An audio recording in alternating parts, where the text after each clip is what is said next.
And I am playing John Mellencamp for a reason, and that reason is it is very featured prominently in this book, Greenlights by Matthew McConaughey. And I love this book so much that I'm not only going to play this today, I'm going to play it on the Friday after Thanksgiving. So you all go out and buy it for your parents, friends, and loved ones because it will make them laugh. And after this fall, it got me through the Friday, Saturday, and Sunday after the election, Matthew McConaughey. Welcome. It's good to see you. Hugh, good to be here. Thank you for that.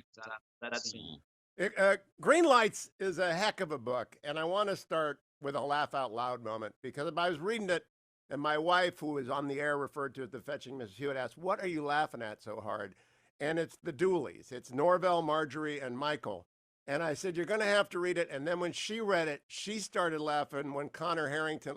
Just tell people about that because it's simply not believable. Well, I lived it. So, at 18 years old, I graduated high school.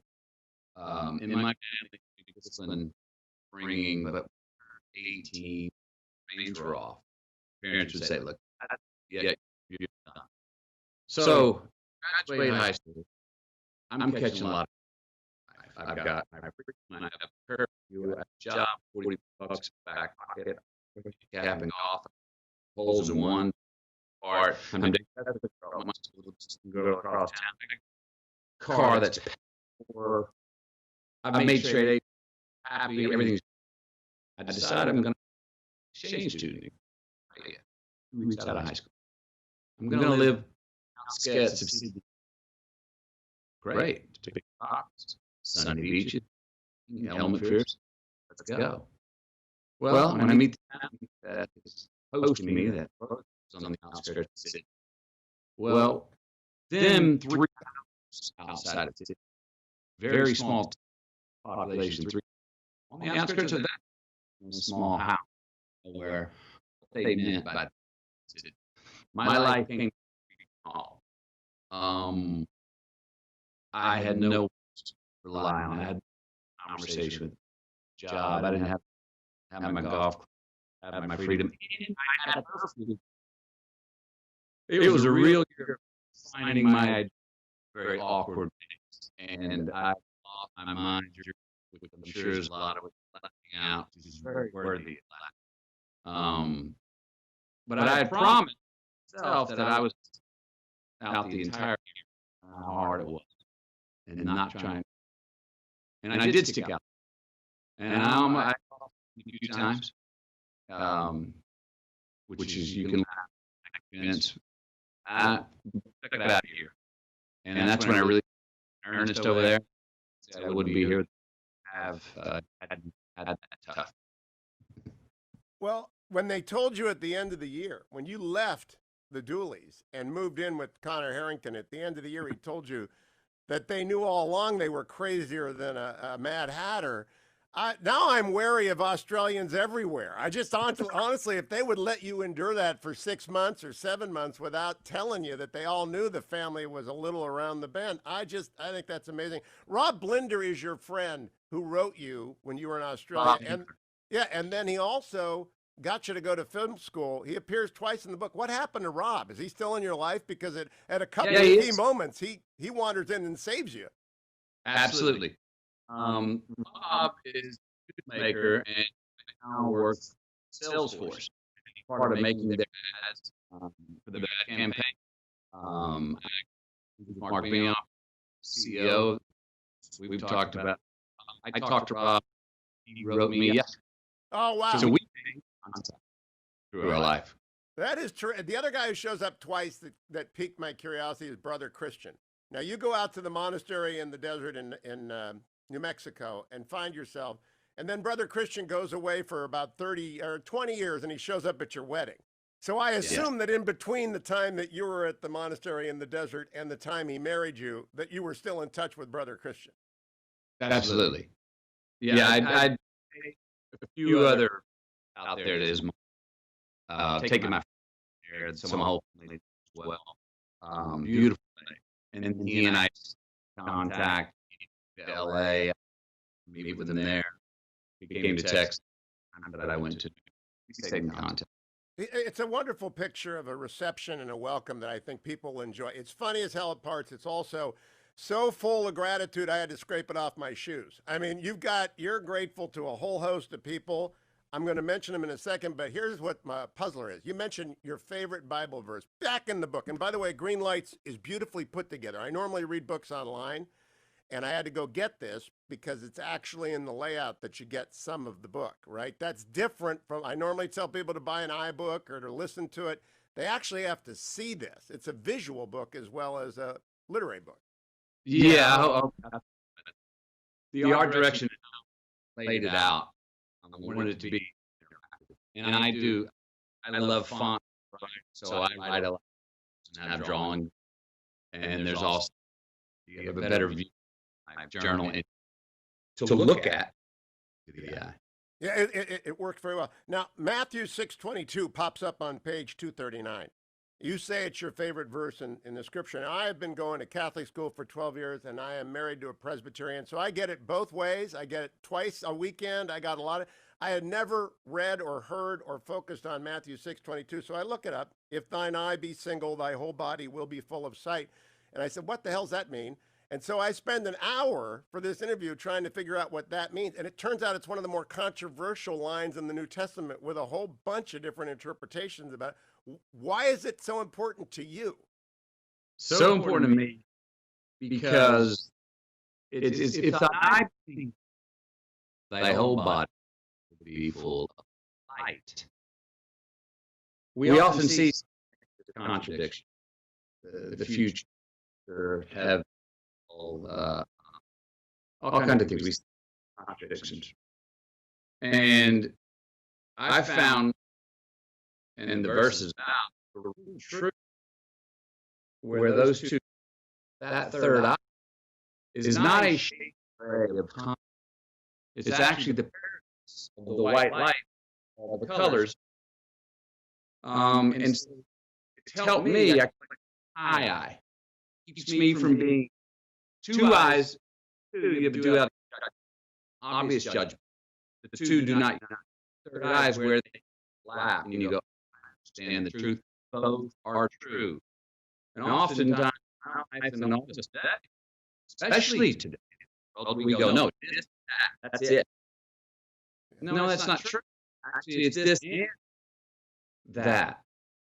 And I found that it helped me not lose discernment in my life, because I believe we do have, but it's helped me and have someone else who had an idea. I've been on this lately, the other night. You have to have confrontation. And in many ways, we don't even have confrontation in America right now. Actual confrontation. You and I are on sides of the subject. I at least have to validate and give you the legitimacy, your opinion that you have on. But if I don't even validate that, legitimize you, completely, make you persona non grata, evil for even thinking that, there's no confrontation because we didn't give each other. That reminds me. I'm going from memory on this piece in Greenlights. I got lots of notes, but I'm going from memory on this one. You are going in to meet Michelle in the middle of nowhere, Mali, and you're in a village somewhere with a couple of Muslim guys who are having a conversation about a woman they see, into which Matthew McConaughey intervenes unwisely, it turns out, because they weren't trying to win an argument. They were trying to persuade each other. And in the only political line in Greenlights, you say, hey, America, maybe we can learn from that. Yeah. It is not about right wrongs to extent. That's what they marked at me at this. And I couldn't help myself but pull out a little asterisk and say, hey, America, have a little look. We could use some of this. That was very well done. And it came in very timely. As I said, I read this in the middle of the first week after the election. We'll air it a couple of times. People have got to know it's not political. It's just very useful to everyone. And you said at the end of the book, I hope this is useful. That's your purpose in writing, and I think it will be useful to anyone burnt out by the last year of politics. Let me stay in Mali for a second, because I had my boys over last night. I'm a father of 3 adult kids. My daughter is just in love with you and has a crush and told me not to embarrass her. And she's, of course, a married mother of 3 at 35 years old who couldn't believe I hadn't watched Dazed and Confused. My boys love Rain of Fire. My daughter-in-law loves 10 Days to Lose a Guy, and my son-in-law loves Lincoln Lawyer. Everybody's got a Matthew McConaughey opinion, but I hadn't watched Dazed and Confused. So when we're sitting around talking about this, they said, "What's the most interesting story?" And they know I prepare for my interviews. I said, honest to God, he's in the middle of Mali and he agrees to wrestle Michel. Is that how you say his name? Michel. Would you tell people that story? I don't want to screw it up because they couldn't believe it the way I told it. So we're in the bungee car. I still piece of my God. And this is about day 18. I've been over in my back hiking. And the bungee car, they're spread out about 80 miles apart. You take a long walk we show up to the village. The chief comes up to the boundary. If you in your eyes, hand out, soft handshake into the tribe. And they, the best chair, the least sit, loyal, fetch it in. They'll walk you to its place in the river. Well, I arrived on this day after and I'm stretching. When I would show up these, it becomes the entertainment. I'm a person, attractive. I look for then they got a big beer, ends lighter, eats and talisman. And this night the group gathered around, and these 2 young 18 to 20 years old at me. I could tell in their dialect at me, challenging me. And these guys talk. Yes, which is the name over there. It's named David. He said, to say they are champions, that's the division. We want to challenge strong and out match. And I hear that, my heart beating a little bit fast. Okay, what's going on? More of the village is gathered around. I'm excited for this challenge. Well, all of a sudden, the village is screaming. I hear a scream. And I look up, 18 run. Why do they run? Because he steps in their place. 5 foot, not 5'10" guy, flat bag around his tree trunk leg. This is Michel. He is the real champion. Not those 2 youngsters. One of them. Well, Michel stands over me on the ground, his heart, points over to the ground, look right there, a big dirt pit. Now my heart, because I know this is me to go to the pit. And just as I'm in my ear, don't you dare, the other ear. Oh, if you don't, it's all your life. I could stand in front of him, point mine, turn to go to the dirt pit. To which now the game on. Big entertainment. We're going to see our wrestler, strong white men next. Well, get in the ring. I don't know what the rules are. Can you hit? Can you go? Grabs my right and hooks onto it. I need to do the same. Same to his waist. The other hand. Both have a hold of each other's waist. He lowers his head into my clavicle here. Burrows his head in there. So I burrow mine. Now we're ear to ear, each other's waist, like 2 bulls. And that's when the chief put the hand on our head, which I guess means pain. And I was right. So here we go. Around we go. And I'm in pretty good Rain of Fire. So my older brothers. But we go around and around. Mine do a summer way. We go around and around. Chief steps in. I'm sweating, bleeding down my chin. My ankles are bleeding. Breath. I look over at Michel. Got a glisten of sweat. That's when the chief goes, round two. Round two. We do it again. Go around and around and around. Nobody pins each other. Straight mat. Steps in, breaks us up, both our hands. And as he does that, Michelle, I'm now a big dialed up. Well, catch the rest of the story. I will say this. The next morning, when I went to hike with 50 miles away, guess who was waiting on the boundary, silent, as I walked up, grabbed my hand and walked 15 miles without saying a word. That's respect. Michelle. That is what both my wife and I said. 15 miles holding hands with Matthew McConaughey after he lost a little faith is an interesting, very interesting story. There are two journeys which people have to buy Greenlights to read about. One is on the Amazon, one is in Africa. If you could only have one of those, which one would you have taken? Knowing what you know now.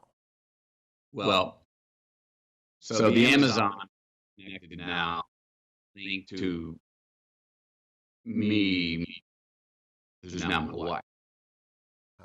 But if it was separate, if we could say I have from all my life, still have those two trips, Molly. I've never felt more at home in anywhere in my life. I did it at Molly. I never felt like I've been before in any other place than where I've been in Molly. So after I read that and after I told my boys it's the Molly story, they said, you got to watch Rain of Fire, which I hadn't watched. I watched it today.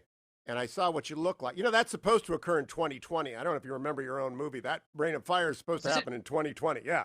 The future is in 2020.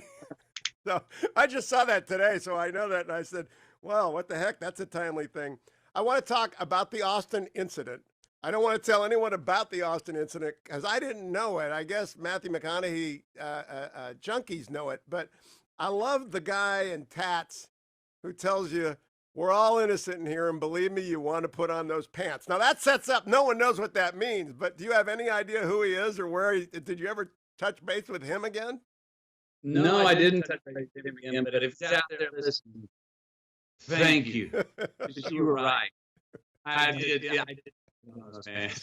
It is honest to God. And let me go back and talk about, again, people that you're grateful to. You mentioned Daryl Royal. And it's a story not about you, and it's not a story about you and Daryl. It's a story about a third person who is unnamed, and I'm grateful that you didn't name him. But I took that away, and I said, I'm going to put that in my life lesson bag. And I think you can tell people that because I know you love Texas. I know you love UT, and you're their minister of culture, but you really love Daryl Royal. Well, he would have been and gentleman and a man of hardship, but held steady. Had a great conversation. That particular story is titled, and read the personal story of the book. What it's about for all of us when we run into or in a rut, or we don't get off the proverbial train, just can't seem to get off of, maybe get off of.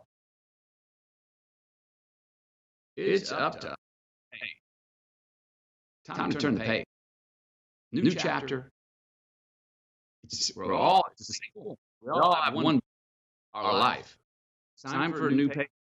And Daryl Royal raised one of the very graceful, and he had shared who was in a rut, who was asking him advice, and he didn't. Advice was. I've never had to turn the page life. And that occurred exactly here and changed life. Did turn the page, got off the track to not so healthy. It is a great anecdote. I want people to read that. I actually went out and looked up the book that is most mentioned or most pivotal in Greenlights. I always look for books within a book as well as music within a book. It's something called The Greatest Salesman in the World. So I went and looked that up to know the man, to know who I'm talking to.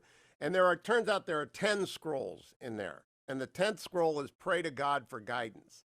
You don't mention if you finished the greatest salesman in the world. You mentioned how it impacted you, and people can read Greenlights to Oh, go I get it. did.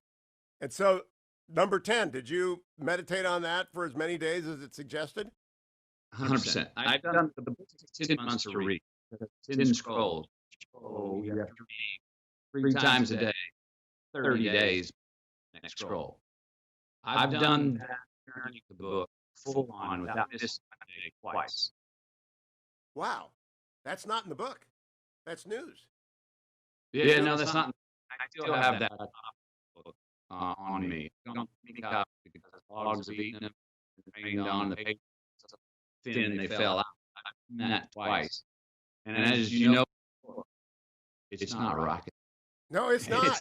It's not. Mom But thought, oh, it's pretty smart stuff. Has Camilla read it? Your wonderful wife, by the way. It's a beautiful portrait of her and of your family. Has she read that? Because I think those 10 scrolls are pretty interesting things. She is not read.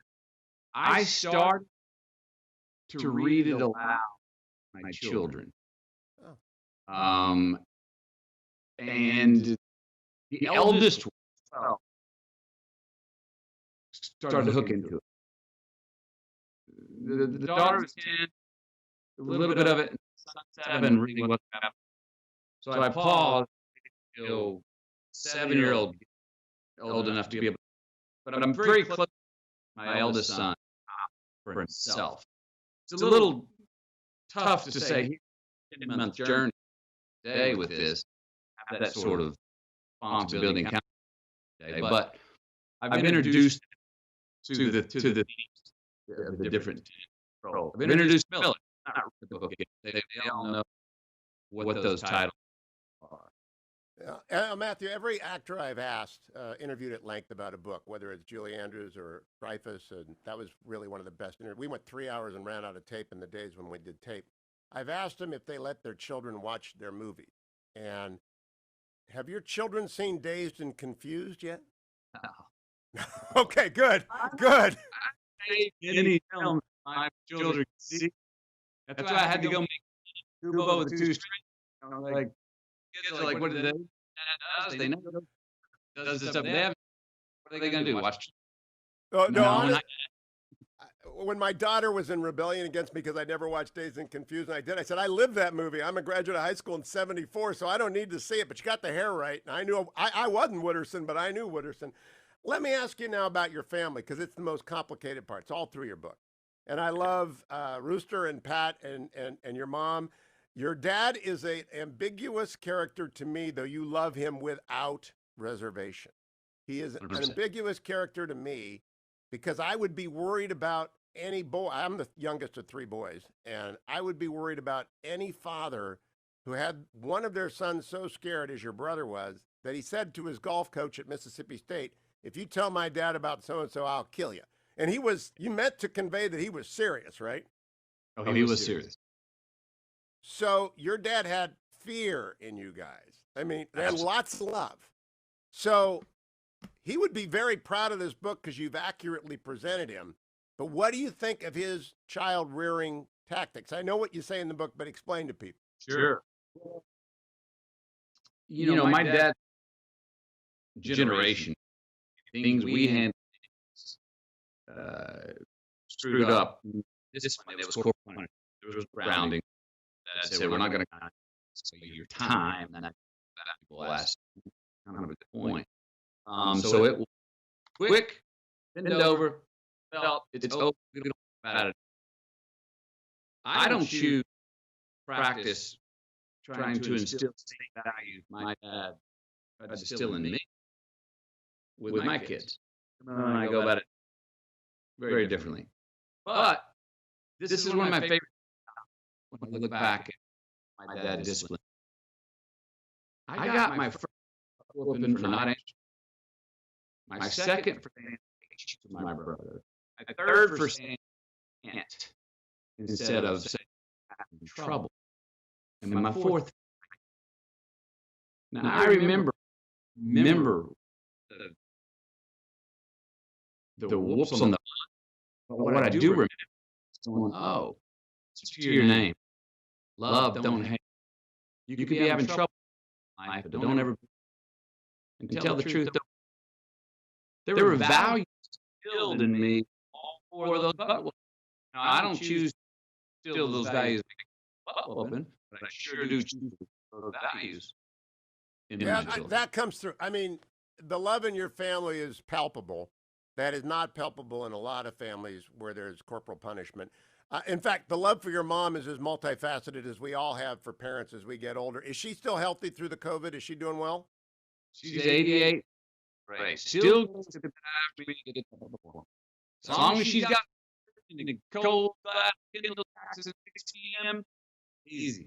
Okay, because she's a remarkable lady. Now I want to talk about the 20 months that you unbranded, because you say at one point I took the baton from Hugh Grant and ran with it, and you sure did. And I can't imagine turning down $14 million to make a movie. You'd made a lot of money, but 20 months and a $14 million offer after 3 other ones, you're sitting there and you're not budging. Has anyone done that to your knowledge in Hollywood who has paid the ultimate price of being forgotten? Because that's a risky choice. I don't know. Maybe there. You know, we all know in Hollywood that also how you saying no. Especially yes, what is you? What's the sabbatical? I did not know work. I didn't know politics being an offer me the kind of work that I wanted to do. I was sure I'm not coming back. And I must say, turning $1 million offer in hindsight was sort of the straw.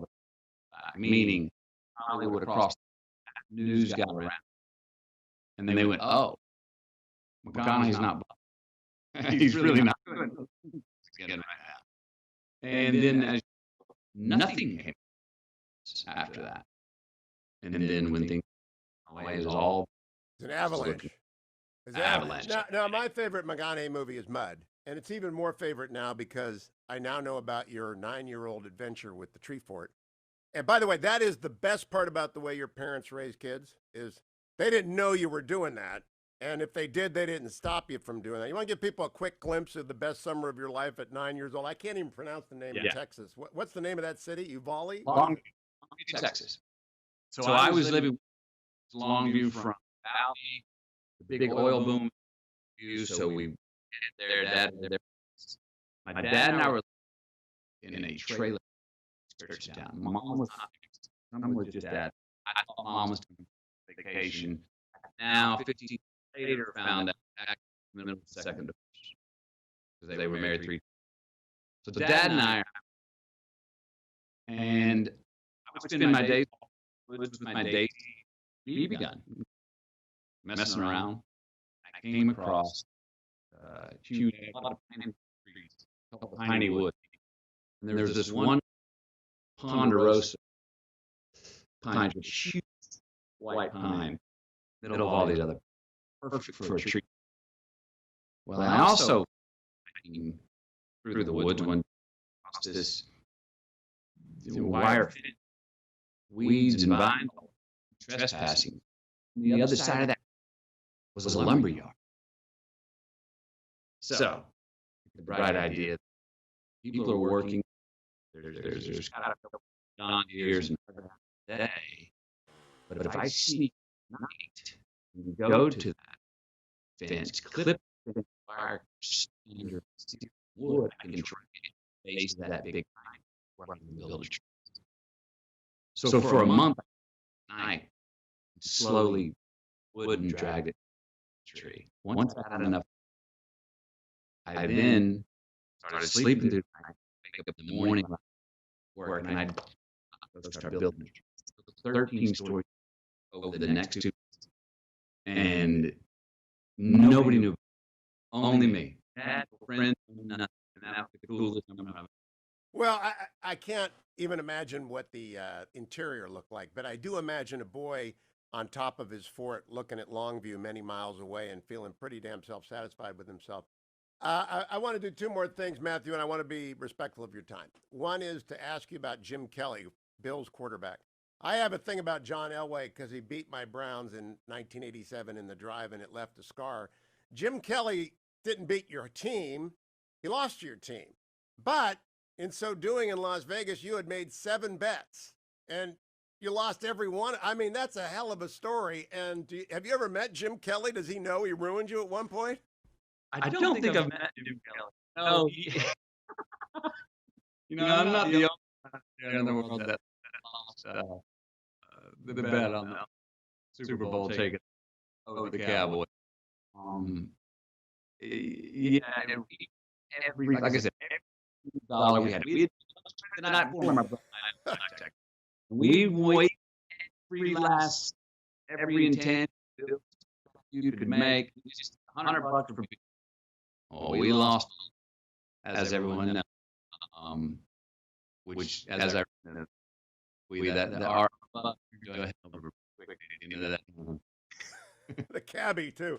Okay, I want to quote you back to yourself. The thing I take away, pay 137. We have to prepare for the job so we can do the work. That's how I approach the radio. That's how I approach an interview. That's how I approach politics. We have to prepare for the job so we can do the work. What are you preparing for now? I mean, you're young. You can do anything you want to do. What do you want to get done? I am preparing now how to evolve, solidify this miniature culture. Not only with you, not only in the city. I think I've got some scale that would be about for people. I'm preparing to play a role, step into a role, go, hey, what we need is values. We may not agree, but we're going to agree on certain. We got to rebind facts. We trust each other. We don't believe each other. We've now got president-elect. Hopefully, we get through this without anybody getting. There's grace on this, and then there's not glow inside, and not any awkward acts of violence on. But we got to rebuild and values that are bipartisan. We can all rely on them. Like ourselves in the world, I agree on that. That expectation. If I have that expectation, you again, we now start a contract, and I can, this was by David, about 2 generations, 60% of Americans. Today it's 30. Well, if that just going down in the United States, we don't have as you have to have a beautiful part about democracy, the confrontation, unity. And if you are illegitimate, non grata, that's not real conflict. It's not real democracy. So we got to find common values that we can with a simple one, science. Start moving forward, trust again.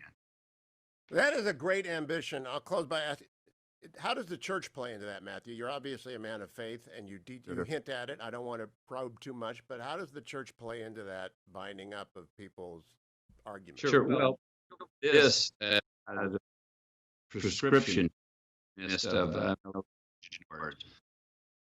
Did you know that Latin root of religion is legare? Legare means bind to, and re mean again. That's the unity we're talking about.